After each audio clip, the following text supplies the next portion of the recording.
एक धक्कादायक घटना समोर आलेली आहे।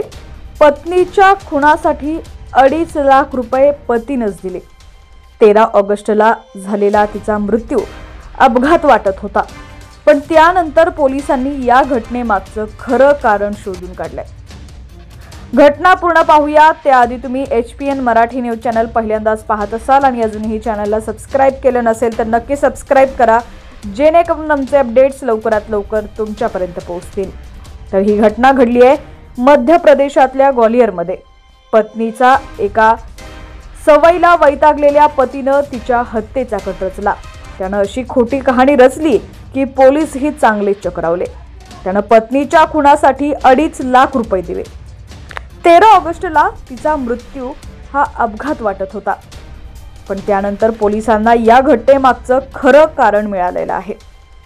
पोलिसांच्या माहितीनुसार हेमंत शर्मानं पत्नीच्या खुनाचा कट रचला व त्याला रस्त्यावरच्या अपघाताचं रूप दिलं।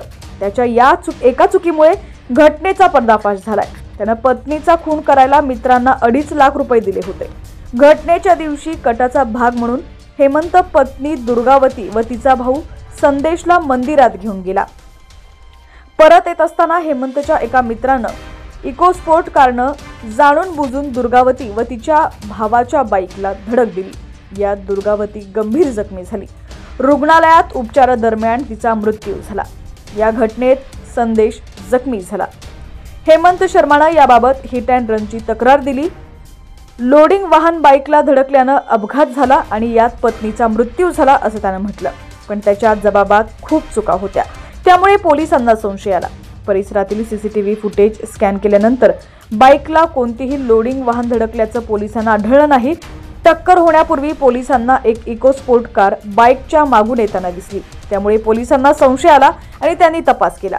शर्माच्या वैवाहिक जीवनाबद्दल कळाल्यावर पोलिसांना धक्का बसला। पोलीस तपासात उघड झालेल्या माहितीनुसार मृत दुर्गावती ही हेमंत शर्माची दुसरी पत्नी आहे। पहिली पत्नी इथल्या वडिलोपार्जित घरात राहते।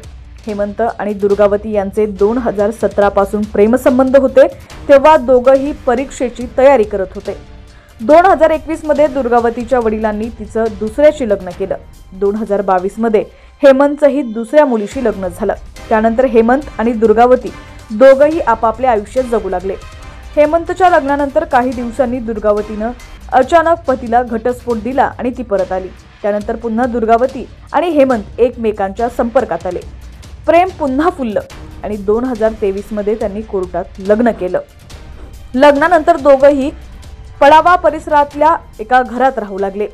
त्यांच्या आयुष्यात सगळं नीट चाललं असताना दुर्गावतीच्या जास्त खर्चाच्या सवयीमुळे तो कंटाळला होता। पत्नीच्या जास्त खर्चाच्या सवयीमुळे वैतागलेल्या हेमंतनं रागाच्या भरात तिला संपवण्याचा कट रचला। अप्पर पोलीस अधीक्षक निरंजन शर्मा यांनी हत्येच्या कटात शर्माच्या 3 मित्रांचा सहभाग असल्याची माहिती दिली। पोलिसांनी शर्मा आणि कार चालकाला अटक केली आहे, तर कटात सहभागी असलेले इतर दोघं फरार आहेत।